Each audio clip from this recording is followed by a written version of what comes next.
Hello, I hope you're doing well today. My name is Ian Green, and I'm the musician for Music Dreams and also for Ian J. Green.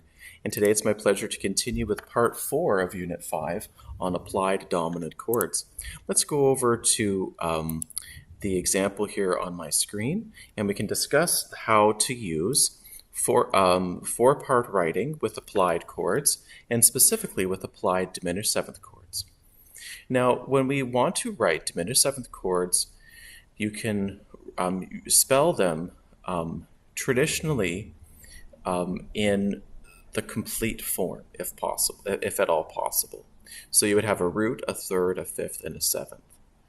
And as well, it's very important to make sure that you use the correct accidentals that help to apply the notes towards the chord you're decorating. So for example, let's say we want to think about, in a minor scale of A minor, we want to think about what the diminished seventh chord of that key would be.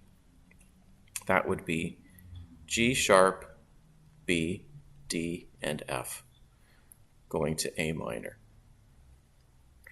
But now, let's apply that to the scale of C major, where we'll just do a little bit of erasing to make this a little bit more neater.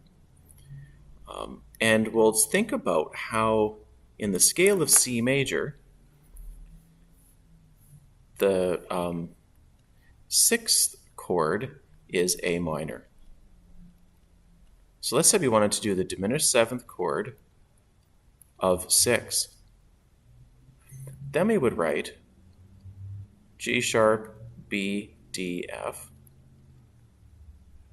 and then have that go to A, C, E. So in this case, the root is the G sharp, the third is the B, the fifth is the D, and the seventh is the F.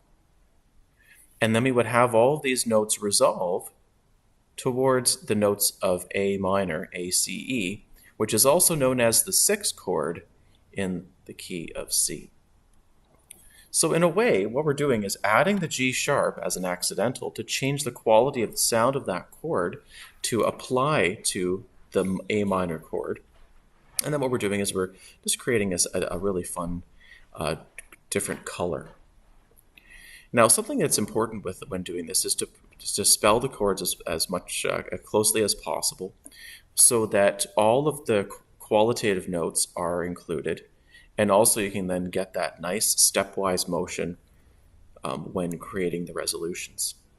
So the important thing to think about is what key you are originally in, the context of the type of chord you want to use, and if it's a minor chord in that key, there is the possibility to use the dominant seventh chord, but you can also use diminished seventh chord as well too. And just to make sure that the spelling, root, third, fifth, seventh, is applied. I hope this tutorial was helpful. Look forward to seeing you next time, and thanks for watching.